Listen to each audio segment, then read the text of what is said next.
So good afternoon. Thank you for coming to today's event. My name is Frankie Sturm. I am one of the co-directors of this season's Lunch and Learn Forum. Melissa Quartel, our other co-director, is here as well. So on behalf of the Public Diplomacy Council, thank you very much for coming.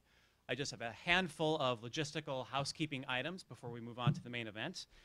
Ground rules, we are recording the event. We will post it online probably in about a week or two, so keep that in mind as you ask questions, that it is on the record. If you did not get a chance to sign in, the sign-in sheet when you arrived, please do so when you leave. That helps us keep records of who's come and invite more people to future events. If you are on the phone calling in, please put yourself on hold. Put yourself on mute, because otherwise people inadvertently get put on hold and we hear their elevator music and we don't like to hear that. And lastly, a plug for our next Lunch and Learn Forum will be on March 14th. And that will be about the art and the science and the trials and the tribulations of PD-focused EERs. Yeah, everybody gasps. And so just before kicking the event off, I'd like to hand it over to the podium over to Ambassador Linda Jewell from the Public Diplomacy Council. No, don't do that. No, I'll be very brief. I just want to, many of you have heard me say this before, but as you know, the Public Diplomacy Council sponsors these events just to help foster a community of practice among public diplomacy professionals. And we're so glad that there are so many of you here, and thank you to the speakers, and thank you for the nice Valentine's outfit, Heather, nicely done. There is chocolate in the back today, courtesy of our PDC president, for Valentine's Day. So thank you all for coming. If you would like to join the Public Diplomacy Council, you can find us at publicdiplomacycouncil.org, and you can join as an associate member, and we'd be happy to have you. But in any case, we're happy to have you today, and thanks very much. Okay, there are a few jobs at the State Department that are more on the front lines of public diplomacy than the spokesperson of the State Department and the PDAS and the Bureau of Public Affairs. So we are very fortunate to have both of those individuals with us here today. Probably don't need a lot of introduction, so I'll just keep the introductions very brief. We have, of course, Heather Nauert, who is our spokesperson, who joined us at the State Department in April of last year for a 20-year career in journalism. And Susan Stevenson, who is our PDAS in the Bureau of Public Affairs, who began that position in January of 2016 and is a career member of the Senior Foreign Service. And with that, I will hand it over to our speakers. All right. And after about 20 or so minutes, we'll open it up to questions. And if you come and ask a question, I would ask that you identify yourself and the office that you work in. All right, thank you. Thank you. So thank you all for your interest, and thank you most of all to Heather, who has an incredibly busy day, as you might imagine, and has been able to jump in, not being native to our bureaucracy, and has been such a terrific colleague. She joined us last April, and she was up really towards the end of April, and she was up at the podium by early June, which is really a high wire act, especially with the transition from being an on-camera broadcaster to suddenly being the recipient of all the questions instead of asking them. So what I wanted to do to start out with is to ask you, Heather, when you first arrived at the State Department, what were those first weeks like, and how is the job of being the spokesperson different than what you had expected? First, thank you for coming. I'm so honored when Frankie sent an invitation to both of us, asking us to come. I have really loved every moment I've worked with my foreign service office colleagues.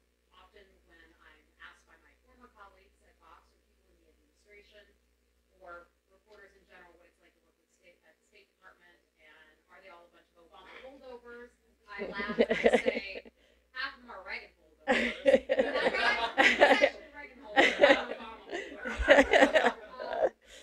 My point in saying that is I have found you all to be the most professional group of people I've ever worked with in my career. I'm closer to 50 than I am to 40, so I do have a lengthy career and have worked with lots of people. I spent some time here in Washington before getting in the news business, worked at ABC News and Fox News as well. But the most professional group of people I've ever worked with. And I say that because when I first came to the State Department, and Susan knows this story, but I anticipated that my colleagues at State wouldn't want me to succeed. In part because I was working for a Republican administration, in part because I was a woman who came from Fox News, but I found the exact opposite. I have found people who just wanted to get out there and support the United States government. And so that to me has meant so much, your professionalism in doing the job. Sometimes you may not be in love with the policy, doing it professionally. And I just want to say thank you so much for enabling me to do my job, enabling us to conduct foreign policy the way we do.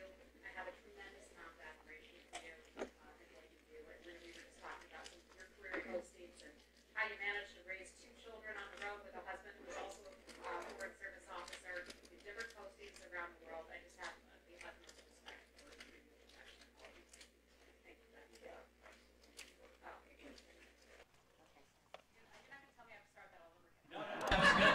That was good. Maybe I didn't turn it on. I think that was my fault. Okay. I forgot how to do my old job. Okay, there it is. But Susan, I didn't answer your question. So Well, first, could I just say, Heather has expertly wired herself.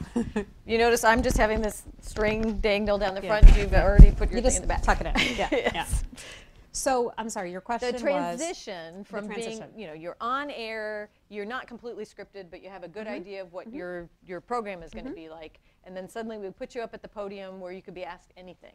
What was that transition like? Right. That was tough. I mean, the first few weeks of the job, actually the first month of the job was exhausting.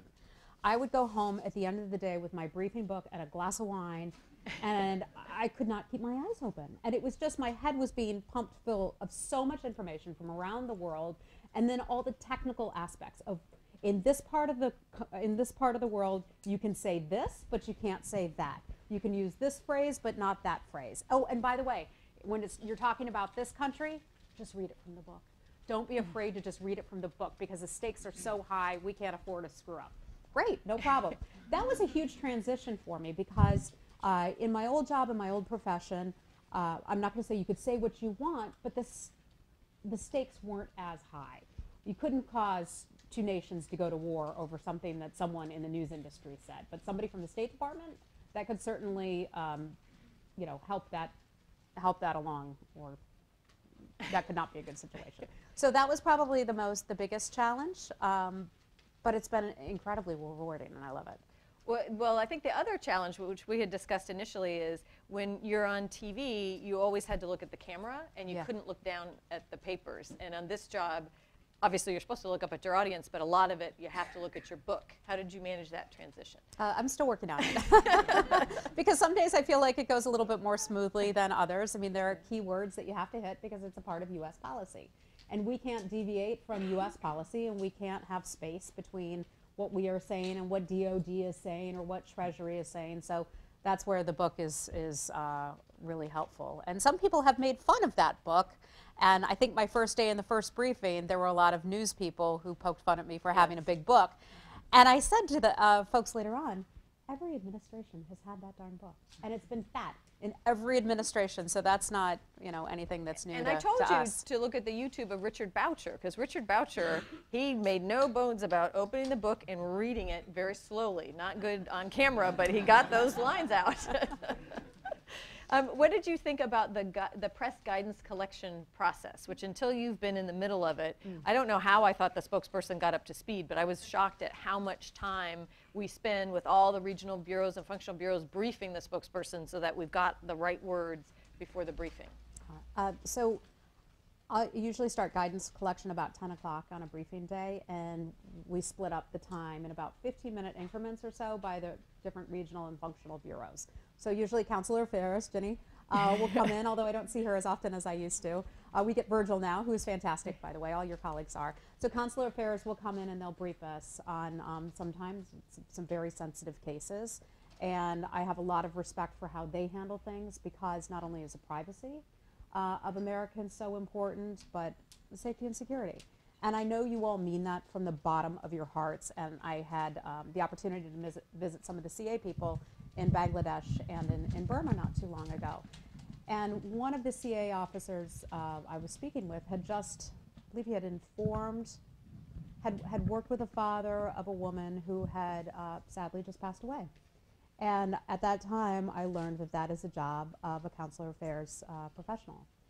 And people often don't know what we do at the State Department or what CA does. And so learning about that process, having that experience with you, and then being in the guidance collection room with you has been really incredible for me.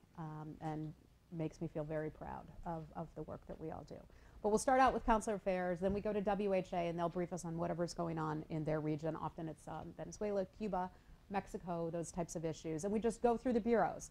And then the functional bureaus will sometimes show up if there's something, New START treaty that's going on that we need to be briefed on. And then sometimes we'll do deep dives. And occasionally on Iran, I'll request, for example, can we do another deep dive on that one? Some of the areas and issues that can become so complex. Sanctions would be another example. So I'm getting information from all the regional bureaus, but you know, there's also the key part, which is getting information from the secretary, getting information from chief of staff and others, and then also policy planning. So it's pulling together a lot of different sources to get that information. Oh, and then the NSC and the White House, and DOD and Treasury, sometimes FBI. So it's really a job of a reporter in a sense, because as a reporter, you're out there getting information from a lot of different sources, culling that together, and then basically presenting it, writing it, putting it out there. So that's what I find the job to be very similar to a reporting job, except the stakes are higher. Right. And then can you talk a little bit about how you coordinate across the interagency? Do you have like a daily call, or how often do you speak with your colleagues at the White House or DOD, or who are the main agencies? We, DOD, White House, Treasury are the ones I speak with the most.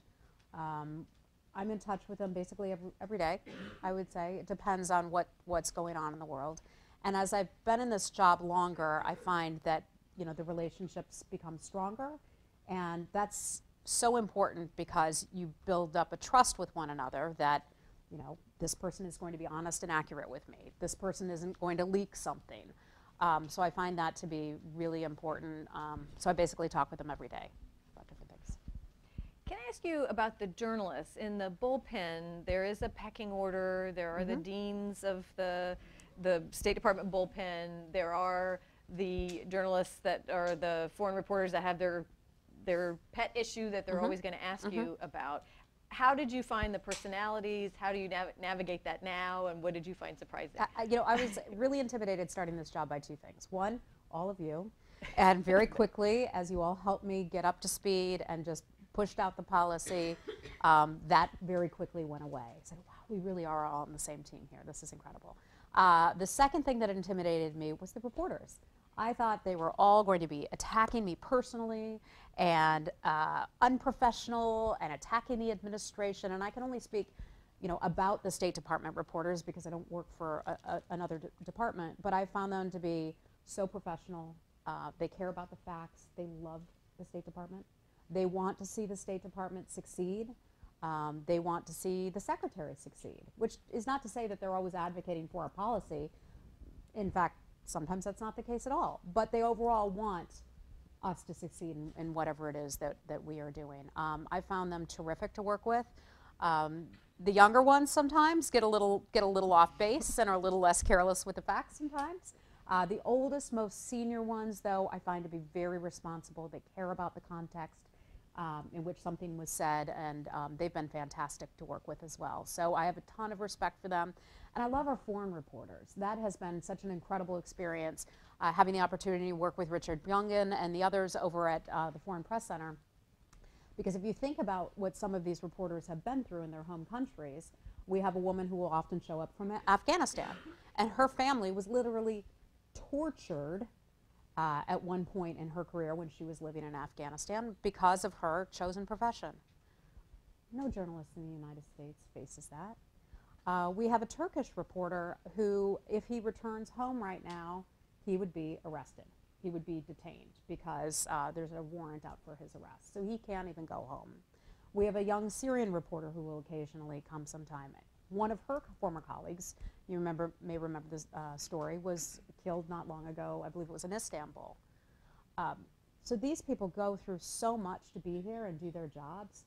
And that's exactly why we're here, to help them and to show them that freedom of the press is important and that we value their work. So I think if I can pick favorites, just because of what some of them face at home, the foreign reporters, I have a ton of respect for that. And I love to be able to say to them, I know you're here at the Foreign Press Center, but if you want to come over to the State Department and ask me a question, we would more than welcome you. And to them, I see them kind of a little pride. Like, really? I can really come to the State Department and I can ask you a question in the briefing? Like, heck yeah, we'd love to have it. Yeah, because normally, because of this pecking order, they wouldn't get a question in. Right, right. And do you find when you go brief, because Heather does brief regularly at the Foreign Press Center, do you find those briefings harder to prepare for because you could get asked anything Yes. versus the bullpen, you kind of know what they're going to ask? So, you know, here at the State Department, we could be asked anything, but you have more the reporters from the big news organizations, so they may not ask about Macedonia or something like that. They may not ask about Greece every day, but when you go to the Foreign Press Center, you get more sort of granular questions. So that sometimes can be a challenge, but I think you just can't be afraid to say, you know what, I'm so sorry, thank you for asking that question, I'll have to check and get back to you on that. So I find that honesty hopefully works. And can we talk about that a little bit? Sometimes we don't have all the information that you know you're going to be asked. What is that like when you're standing there on live TV and you know you don't have everything? It's agonizing. If we were off the record, I could say more. You know, but there are some times when there is a policy that is perhaps it's still being formed, and the reporters want to ask you a million questions about something that you haven't decided on yet. And the reality is you don't have all the information that you can give them, or you're not able to answer their question because it's something that's a sensitive matter, or you don't want to inflame tensions in a region. That's a big one too, where reporters will really try to push you on something. And on occasion, I don't know if it works or not, but I've said, look, this is a very sensitive situation. I don't want to inflame any tensions, because when the United States government weighs in, that carries weight. So I try to just be cautious. And that may not be very satisfactory to the journalists, but hopefully it keeps us where we need to be. Well, and then speaking for that, there is a little bit of a culture when you're the spokesperson about the questions that you take, because you can't answer them when you're at the podium. Have you noticed that you're taking less questions, or has anybody said, hey, why'd you take 5 questions today? You mean the taken questions? Yes. Oh, yes. Because after the briefing, if I can't answer something in the briefing, we say we'll get back to you. We always do actually get back to people. I don't know if people know that, but yeah. We have a list. Frankie handles that sometimes. We have a list, and then we get back to those reporters with the answers to that. So, I mean, have I received criticism for Not criticism. I just know that when Heather first got here, we still had Mark Toner as the acting spokesperson during the transition, and he said it was always like a point of pride that, you know, if you didn't take questions, et cetera, and sometimes you just don't have the information and you can't make stuff up. Oh. So I just wondered if you had noticed over time. I'm not ashamed to take a question. There's no shame in taking a question. It is much better, and this is what I'll say to our reporters sometimes, I would much rather be right and accurate than fast and inaccurate. And in this news business, and especially in this news cycle, there's the demand for answers all of the time. Can we be faster with getting out information? Yes, and that's an area where we need to be faster, but it always has to be right. So, and I've said to our reporters, I may not have it for you right away, but when I get it for you, it'll be accurate. Yeah. And I think the mature ones appreciate that. And then let me ask you just one more question before we open it up to everyone. So Heather got the opportunity in December, I think, to travel to Bangladesh and to Burma. To see on the ground herself what was happening with the Rohingya, and then how our embassies helped those situations or handled those situations. Could you talk a little bit about your impressions once you got out in the field and actually saw what was going on? How did that help you do your job? This is where I would liken it to like being a reporter. When you're a reporter, you need to be on the ground seeing things. If you're covering a wildfire, you need to be in the area to best be able to explain the context, the feeling, what civilians are doing, how the fire department is responding.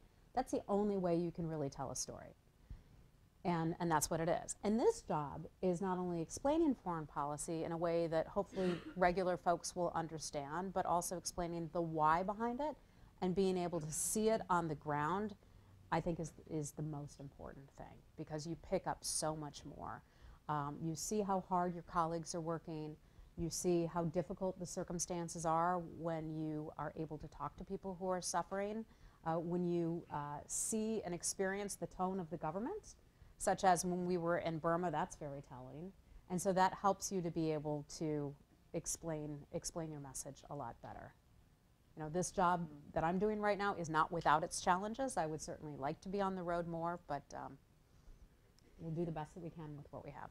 And then let me ask you one final thing. What surprised me and might surprise some of you is when Heather gets a request to go do a quick media hit on the mezzanine, you know, in the C Street lobby, she said, oh, I could do those in my sleep. I mean, for a lot of us, we'd have to prepare and think, oh my gosh, we're going to be on camera. So why do you find those so easy? I think just because of my background and training.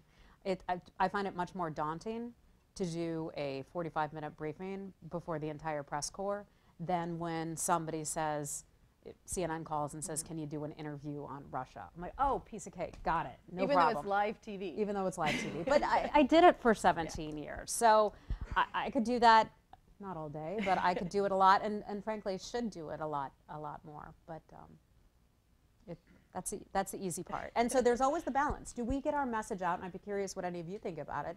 Do we better get our message out from doing our daily briefings?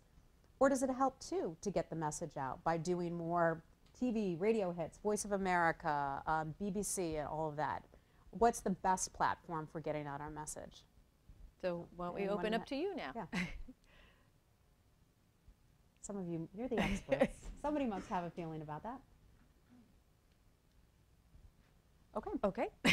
All right. So the other thing is, being a spokesperson in the Bureau of Public Affairs, obviously you work very closely with the press office, but we've now started having you work with the Office of Digital Engagement to expand the products. Do you want to talk about your newest show? Sure. So we came up with this idea to highlight some of the work that all of you are doing in the building. And we have so many terrific resources, experts on everything under the sun, that those issues aren't always asked about in the briefing. We don't always have the opportunities to put those experts forward and talk about their particular topic.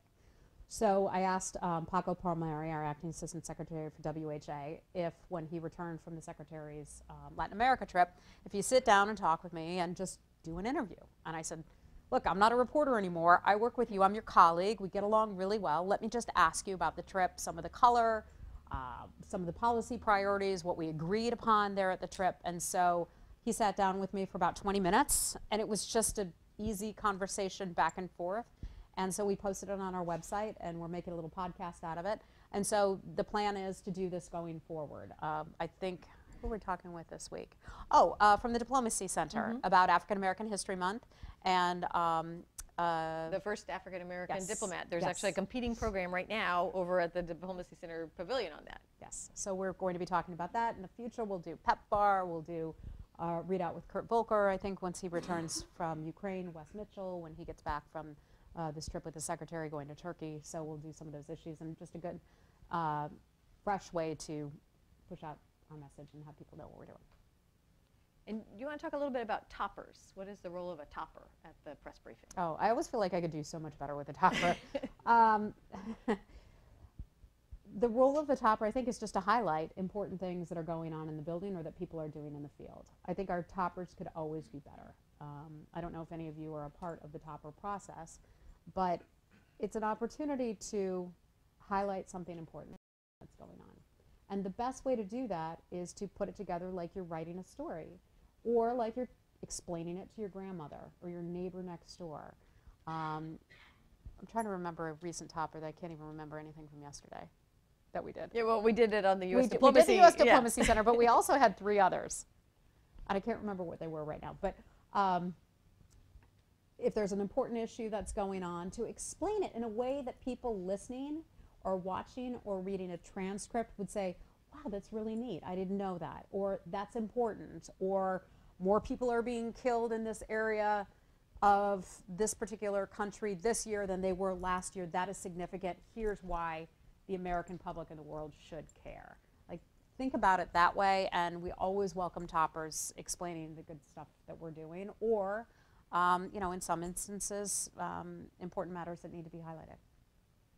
Frankie, do you have a question? Yeah, I'll get it kicked off from the audience here. So, Heather, given that the State Department is an alphabet soup of offices and bureaus, and it is not all intuitive how it works, how did you go about learning how it works? What did you find useful in figuring that out, and what did you not find useful in figuring that out? I'm still figuring it out.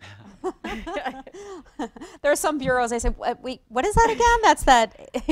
I won't name the acronym. There's some offices in PA you do that too. Yes. this. So we're still getting there. We're still getting there. One of the most helpful things that has been, and you're great at doing this, Susan, our assistant secretary just arrived on the job last week, and setting up all those welcome meetings initially really helps to figure out who does what. Yes, Pete. Hello, good afternoon. My name is Sean McIntosh. I'm on the Zimbabwe desk. Oh, wow. My question for you is, how do you feel about the current frequency of the press briefings? Prior, everyone was used to it being every day. Right. Will we see a return to a daily press brief, or based on how you feel, do you like it the way it is? And can you just kind of explain your rationale and Sure. with well, that? Thank well, you. it wasn't my decision to begin with. I think it depends on what's going on. I don't know that we need to be out there just for the sake of talking. I don't know that it really is necessary 5 days a week. It could be more, certainly, than 2 days a week. If there were something urgent, breaking, a big deal that we're going on, we would absolutely do it every day. So I think Like the briefing on the budget on Monday. Correct. And we try to bring more of our experts to the briefing, or for background briefers for our reporters. We do a lot of that as well. And then sometimes we'll just do bullpen interviews where they'll interview someone if it's very sensitive, off the record. Sometimes it's on the record, sometimes it's on background. So we try to have different ways of briefing where it's, not just me, because we have great people in the building. Thank you so much for taking time to meet with us today. My name is Rachel Chen. I work in the Bureau of Political Military Affairs. And I'd like to start by recognizing your own excellent ability to interact with people. In the limited amount of times that I've been in the room with you, you made a point, for instance, of introducing yourself to everyone in the room, which sounds basic, but that's really an important thing that I was like, oh, I should be doing that more often myself. Because, no matter how small we are in the room, I really appreciate that you take the moment to say, what is your name? And then actually address all of us by name. And then on sort of in that tangent, as a former journalist and then in your current role, I'd like to see if you could share some tips that you have about building relationships with journalists. We all are in the business of doing that, both here and abroad. And as a former journalist, I thought you might have some good insights as to how you're doing that now on the other side of the podium. Thank you, and thank you so much for saying that. I mean, everybody I've worked with has been so polite, and I try to introduce myself, but I've been so pleasantly surprised by the number of people who just say, hey, hi, you're that lady on that TV there. I'm so-and-so. And I say, hey, how are you? What bureau do you work in? Or whatever. And so we just strike up a conversation. And I really appreciate that. It's nice to meet strangers in the building. And I guess that kind of gets to your question a little bit, asking questions. And I think journalists, while they like to ask questions, people tend to like to talk about themselves too. And forging those bonds with journalists is incredibly important because,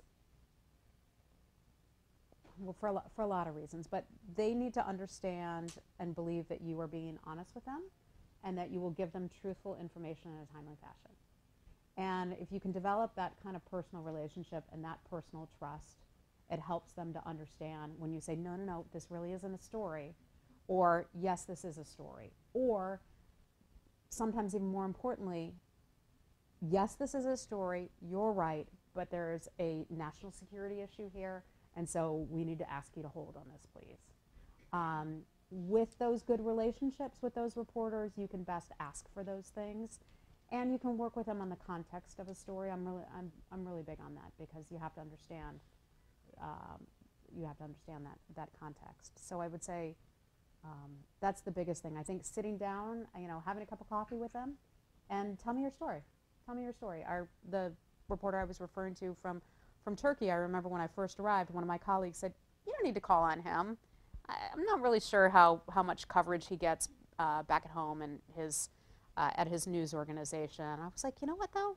No, that's not right. He's showing up here all of the time. He has a right to ask me a question just like anybody else, and perhaps our message is even more important in Turkey than it is here in the United States. And to give these journalists a glimmer of hope in a place like that where information is where voices are stifled, where information is pushed down. To give them a glimmer of hope makes me really proud of my job, and I think that's probably why many of you are in the business, right? To help explain policy and to help people around the world to promote freedom of the press, freedom of speech, no matter what somebody's saying, even if it's ugly, even if you don't disagree with it. And so I think recognizing their skills, their abilities, and what got them here is really helpful. I hope that answers your question. Thank you. Hi, Amanda Jacobson, Hey, Amanda. AF Press. So I was, as press I know Amanda, colleagues. she briefs us on from the Africa Bureau. Yes. So as press colleagues, how can we support you more effectively, you know, on the days that you do your daily press briefing and your job in general? Like, are there lessons learned, best practices that you can share with us so we can help you do your job? Thank you. I think just providing additional detail. We have our guidance, which by the time it goes through every bureau can be so bland. But even a little tidbit of information, such as we can confirm this American citizen was last visited by a consular officer a week ago.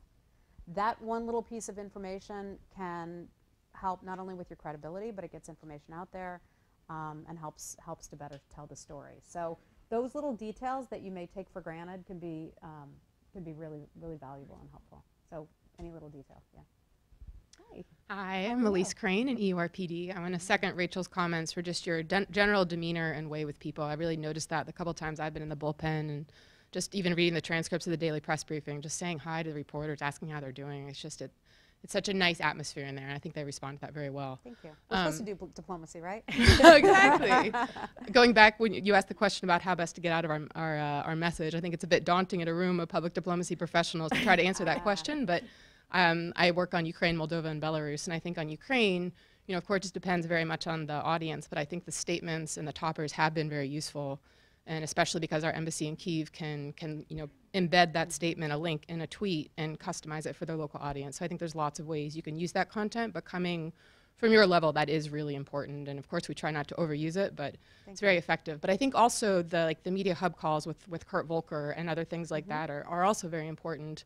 And to go to your comment on, like, you're not at all daunted to do a stand-up with CNN, but I think there are some principals who that's like just the last thing in the world they want to do. Yes. So my question would be, you know, we've all worked with the ambassador who just dreads the media. Do you have any advice for kind of coaching them to see media not as such a scary thing and just getting up there and doing it? So first thing on the toppers, and I remember one that you all provided to me maybe 6 or 7 months ago about the OSCE monitors in Ukraine and how they were being, you all may recall that there was an American who died a little less than a year ago who was an OSCE monitor working in Ukraine. OSCE monitors have been harassed. They've been, I believe some of them have been shot at. And that's an ongoing issue and has been a real problem. They're the only real eyes on the ground that we have from an unbiased source who can provide information. Being able to highlight that and talk about, you know, what they are facing in a topper is a great example of a topper that's important to put out. You can at least help push the needle a little bit in terms of getting more countries to be aware, more countries to care about that type of thing. So thanks for, you always provide great toppers. So thanks to EUR for that, and never hesitate to ask. So great example, they do a terrific job with that. In terms of getting our people more comfortable with doing media, I think it's kind of an acquired taste. Some ambassadors like the spotlight and others just do not. But to be an ambassador, part of your job is to sell the story of America, tell the story of America, and explain U.S. foreign policy. And the only way you're really going to do that, you could speak to rooms and rooms of, you know, Rotary Club people all across the country, but you have to use media as a tool. And whether it's social media, keep it clean. I don't want to answer questions about any of your ambassadors from the podium. Everybody keep it clean, have some checks and balances on that, please. But they have to use social media, Instagram, Twitter, all of that, and they're just going to have to get out there and do interviews. It is a part of their job. It is a public role. They need to be out there doing those things. And you can work with them in terms of helping to prep them with tough questions. I'm happy to chat with any of them if they have some some concerns, issues, a big interview that they feel is coming up, that they want some assistance prepping for, I'd be happy to talk to. But also, and I'm sorry to just follow on quickly, ambassadors and people who don't have the experience that you have dealing with the media always think that the media are out to get you. And you having been a journalist, perhaps that is true. But some, yeah. But what perspective would you give in just treating the journalists, they've got a job to do, we've got a job to do, and how do you get the tension down that it's not always a hit job? When, I mean, tell us, is it always a hit job when the journalists want an interview? No, I mean, sometimes it certainly can be. But other times it is not. If you are working with your principal on putting them out there for an interview, part of your job is speaking with the television producer or the reporter or the editor ahead of time, saying, well, what are you interested in talking about? They're never going to give you questions, but give me the general topic. What's the tone? What are you really interested in? Just kind of probe. That helps you to be able to prep your person that you're working with. And with that little bit more information, you can help your person to feel more comfortable. I've done this with the secretary where I'll talk to a reporter and say, well, what do you think you're really interested in? Do you think you might want to ask about this? Because I don't want to waste his time prepping him for this country when you're really going to be focused on these 3 regional issues. And they will usually say to me, oh yeah, no, we don't have time to cover that. We'll cover these 3 things. And that's, I found that to be really helpful, and just, I'm sure you do this anyway, but just read the news headlines, take note of the tone with which stories are being reported, and that can give you a good clue as to the types of questions that you might be asked. And always know who the reporter is. Don't just put your principal out in an interview with a reporter whose stories you haven't been tracking. You need to make sure you're tracking those stories, watching those stories, listening to those radio broadcasts, so you know the tone of that person, what they're covering, and what things that they're really interested in. Good afternoon. I'm Marin Payne-Holmes, and I'm studying Russian right now to go to Moscow. Oh, wow. So I actually have a question. I have a question actually for Susan, because I know that you were the spokesperson in Beijing, and as Heather mentioned, you have to have very specific language.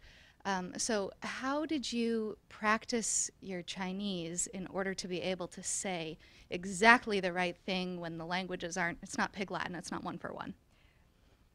I do not have as difficult a job as Heather has, because most of the time in Beijing you are on the telephone and you can read. So you don't have to say something exactly. And then despite the 2 years of Foreign Service Institute training we have on these super hard languages, most of us are never camera ready. I could do it in Thai, I could never do it in Chinese. So if it had to be on camera, well, we almost never did on camera in Chinese, but if it had to be in Chinese with a reporter, it was usually the locally engaged staff, I hate to tell you. So for me, it was very easy. I would just read off whatever the language was, but frankly, if there are certain issues, and I'm sure Heather finds this too, that I could close my eyes and recite them because you always got the same question.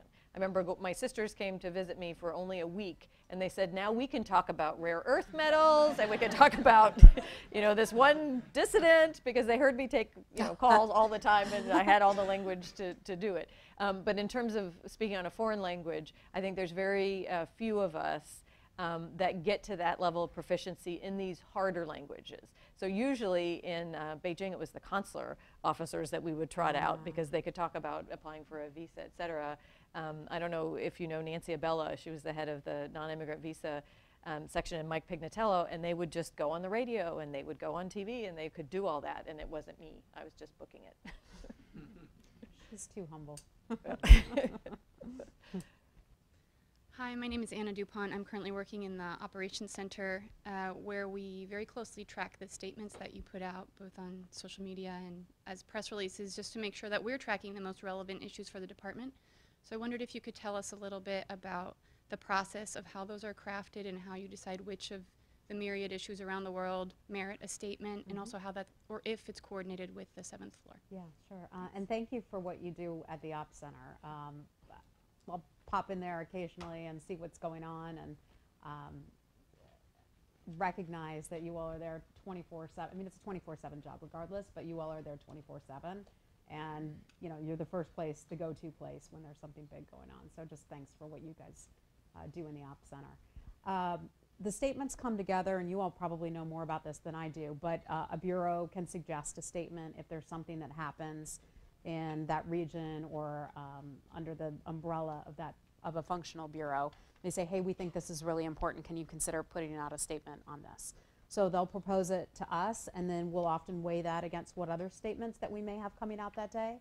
So, we wouldn't put out 10 statements a day because that would decrease the level of importance of each of those statements, but we'll just weigh those. What is a bigger deal? Is it a bigger deal? Is today a bigger deal to say something about, I'm not going to name countries because I don't want to offend people, but do we need to say something today about this Latin American country, or can it wait until tomorrow? So timing, what other competing issues are going on, how important it could be to a bureau or a region, and then sometimes there are S statements too. So if something is the most important, then that would go to the secretary, and then the secretary would put out a statement, and those are more rare than the spokesperson statements. And to follow on, do you recommend, hey, this should be in the secretary's voice, or how does that process work? Yeah, I think sometimes it seems to be fairly clear, I think, if something rises to the import that the secretary should be doing it. And I'm afraid I can't think of a good example off the top of my head. Well, this weekend we had the Israeli plane Yes. shot down. And so there was a White House statement, there was a secretary statement, I believe. Yes. And so how the sequencing of that, we have to work with the White House, we have to work with the Yes, secretary. exactly. And sometimes if the president is putting out a statement, then it's most appropriate for our secretary to put out a statement. If Secretary Mattis is, then it wouldn't fall to me. It would go to our secretary. So I think it just depends on what's being done. But a lot of those things are pretty closely coordinated. Thanks so much for joining. I'm Jeff Weinschenker. I'm at FSI in press and social media training. Oh, We'd great. love to have you down. Yeah, I'm looking forward to it. I was supposed to be over there last Friday. And then and that we little had to reschedule. Murray shut down? Or, No, that wasn't it. It was the secretary was doing an interview with 60 Minutes, which is airing this Sunday at 7 o'clock. And so we had to shoot at that. Yep. Had it like from 6 a.m. till 11 a.m. And he did a great job. He was terrific. Well, we look anyway, forward to apologies. having you out at FSI. Looking forward to it. So you mentioned earlier, the intense pressure that journalists are now under. It's a 24/7 media environment. And I'm curious how you see that affects our work. Journalists under intense pressure to always file, and we're in a current environment, at least in the U.S., hyper-politicized, competition for news and scandal and controversy, and how that affects the way that we approach our work. And then just related to that, when there is the latest media report coming up with a scandal or controversy of the day, when to weigh in, when to let it go, how you weigh the pros and cons of engaging versus letting that 24/7 news cycle just march on to the next story? That's a tough one, because there are some things that you just kind of recognize, oh boy, if we don't address this, if we don't clean this up right away, this is going to snowball. And those you have to get on immediately. The first headline that you see coming out on something that you think is a big deal, especially if it's in a wire report, because those get picked up so widely, or if it's in a newspaper of record, that can get picked up so widely, and other news organizations will just report it as though it's fact without checking it on their own. You have to work very quickly to try to clean that up. Calling that news organization and saying, hey, I see you've got this in your article or in your broadcast, but the reality is this. Could you please update your story? And you always have to ask, you can't say, you must update your story, because they can always say no. But would you please consider this, and then make your argument. It's so important to try to quickly clean that up.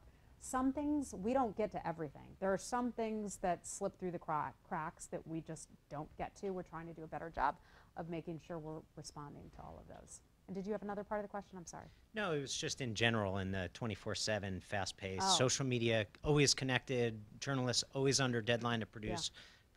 How does that affect the way that you approach? Well, and that can produce some sloppy reporting too. So I think it becomes a job where you don't sleep much, where you're always having to monitor things. But fortunately, we have a good team of people where we now have more people coming on board. We could still use more help. We need a deputy spokesperson. We recently got a DAS for digital strategy, so that's helpful to have more eyes on what's going out there. But just really briefly, Heather's instincts are so good because during the hurricane season, she was pressing us, like, how do Americans, like if I'm stuck in the Virgin Islands is a bad example, but a foreign country, how do I get the information that of what to do? And we kept thinking with our pointy-headed bureaucratic hats, they'll get that through the word and message from whatever country they're in. But Heather knew. And I was like, the what? Yeah, but Heather knew, like, this is gonna be a big story. We have to appear that we're all over it, even if they're not listening. Because I'm like, Heather, they're not listening to you. If the storm's coming, they need to listen to someone on the ground. But she still pushed forward. In fact, when she was being interviewed on live TV from the UN General Assembly, she actually told people, here's how you registered for the STEP program. Yeah, because she knew that we're going to be seen as the State Department's not helping people, and we got to get it in front of this. Right. Even though she wasn't the channel that Americans in distress might actually turn to first. Correct. But their family members, because it was CNN when I was at the UN General Assembly, and we were talking about, I think, North Korea, that was the topic, but there was the hurricane that was bearing down, and I said to the anchor at the time, and I said, Ann, sir, I just saw that the segment prior to ours was about the hurricane. I work for the State Department. Let me just tell you, Americans who are traveling down there, or if you have a family member who's traveling down there, sign up for our STEP program. She knows someone was talking about STEP program. She knew it at the time. And here's why, because we can reach you in the event of an emergency, and that is so important. But for those Americans who are on the ground here, whose family members are traveling, that's going to make them feel better assured that somebody's watching. Thank you. Yeah, thanks. Okay, I'm going to stop editorializing. Yes. Hi, my name is Carmen Arkellian. I work at the Office of Alumni Affairs, my first PD job. Today we had earlier a town hall with Undersecretary Goldstein. And one of the things I find really amazing is both of you are incredibly warm and genuine and have this really relatable way of speaking. I would say that most Americans wouldn't associate those adjectives with State Department writ large in our communications. And back to your earlier point of having to be really careful about how you speak, the words that you use, and the power that they have, but also that we want to be influencers, and we're trying to share that message. How do you think that we can combine those two and maybe work to have a more genuine appeal in our messaging? I think overall we just have to try to be better storytellers. Whatever it is we are doing, look, you may not love the policy, but certain things. But we are, and will always be, the most generous nation in the world. We go out there, and my first experience with the State Department was a story I did with USAID. Some of you know the story. In 2004, I went to Darfur and South Sudan with then Administrator Mark Natsios. And I got over there, and I was in a refugee camp, and I see all these bags of food coming in, courtesy of USAID, U.S. government, World Food Program, and I was so proud of that. So proud of that America is helping to contribute to that effort. America's not asking for any credit. We're doing it because it's the right thing to do, and we also recognize that stable countries, well-fed people will help keep areas calm. Now, certainly there have been, budget cuts and all of that, and we have to sometimes make do with less. It's just a reality. But bottom line, we are still the most generous country in the world. We stand up and we help people in places where other countries won't. We take the lead in calling out Russia for propping up Bashar al-Assad and enabling the Assad regime to use chemical weapons against its own people. We stand up. We say those things. We have a great story to tell. We do it because it is the right thing to do, because we love our country and we want other people to be able to experience some of the freedoms that we've experienced, the ability to go out and vote however you like, to be able to speak however you like, even in a way that's going to offend some government. We have the most incredible message around the world to tell. Be proud of that message and think of telling that message from a storytelling point of view. All right, we're going to take these two questions, and then we're going to run out of time. Okay. So go ahead. Hi, my name is Sherry Bostransky. I'm the director of the Alumni Affairs Office in the Bureau of Educational and Cultural Affairs, but most recently I've been 3 years in our embassy in Kiev, and before that 3 years in Moscow. So let me start by saying thank you for all of your advocacy from the podium and bringing attention to issues in that part of the world. It's really important. And you all have been through a lot. So thank thank for you. your service that you I wanted to follow up on Marin's question about training and how do you advocate or how do you communicate with journalists at Post, and ask you to consider using some of those few minutes that you might find someday in your day after a couple more months to help us invest in our core. The reason that I think about this is I had the great opportunity as a Russian speaker to attend FSI's course in how to engage with Russian media in language. And we spent a week in London with BBC journalists who are Russian speakers, training us on tricks of the trade. How do you practice your talking points in 3 different ways in language? How do you get your mini talkers so that you can smoothly spit out in Russian phrases like, you know, heavy water and the plutonium management disposition agreement and all of the sorts of stuff, right? I can do that thanks to FSI. Okay. I can do this, you know, and it's very funny because the journalists are like, don't get into the details. And I'm like, but I can do that. Right? But I was like, I can do that. I can say non-proliferation, no problem. But non-proliferation. Yeah. But the point is that I think everyone in this room who whether we're lucky enough to have the title press attaché, or if we've spent our career on the culture side of the house, right? Here we are, we bifurcate, we stovepipe ourselves. There is great hunger for media training and kind of trips of the trade. You know it backwards and forwards. You can say it in your sleep. You said earlier, I can do this easy. This is easy for me. The rest of us are like, somebody said to me, hey, when you gesture on camera, hold your hands up, because if you don't, only your manicure will show. I bet you knew that, but it feels weird.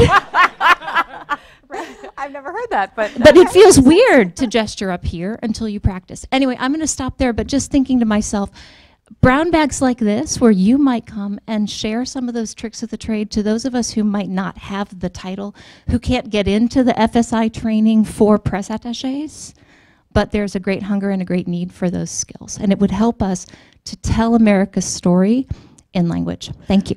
Thank you. I mean, thanks for what you do. Goodness, I'm impressed. Susan, maybe we could do something like this, and I know you have lots of training programs, so I wouldn't want to step on anybody's toes who would put those together or hold those. But if there's some way to bring people together, and maybe it's almost like a case study thing, where we have this kind of story, and here's an example, and here's where we think we went wrong. How could we do better next time? Or here's a story that we really thought should be covered, and we didn't get this covered, and we're not quite sure why it didn't get picked up. Maybe we could pull together some examples or whatever you all think might be helpful and do something like this again, but not in this kind of formal setting, but sitting around some tables over on the first floor over by the Atchison. You know, they have those conference rooms. Maybe we could do something like that, and we could just learn from one another, because I'd love to learn from your experiences what has worked and what hasn't, and what you see in the field, and goodness, how you're handling Russian media and going up against that. We could all learn a lot, I think, from that. And just a quick plug, that was a public affairs sponsored program for foreign language training, and I just cleared the cables for the French language program, spokesperson training program coming out soon, and I think Russian again. And these are not just for, to your point, Sherry, they're not just for press people. They're for anybody who's going to engage and needs to speak in language. And we all do. Yeah. Well, yeah. So maybe, Susan, we can put our heads together and come up with something and see how we could get that out to everybody if there's interest. Thank you. Yeah. Hi, my name is Steven Drycorn. I'm a PD officer in the Bureau of Conflict and Stabilization Operations. And I was just curious what the process is like for coordinating our messaging with the press departments in the Department of Defense, other agencies, and especially the White House. So if you could share a little bit of that, what that's like for you guys, that'd be wonderful. Yeah. Thank you. Hey, what are you guys saying about this? Your boss just said what? Sometimes it's that. And that's why I think those relationships and forming those relationships is essential, because you know one another, you develop, and you have to quickly develop this, a basis of trust and figuring out who you can work with, who's going to be responsive, and how you can best make sure your bosses are all staying on the same page. So we get NSC guidance on a daily basis. First one comes out in the morning.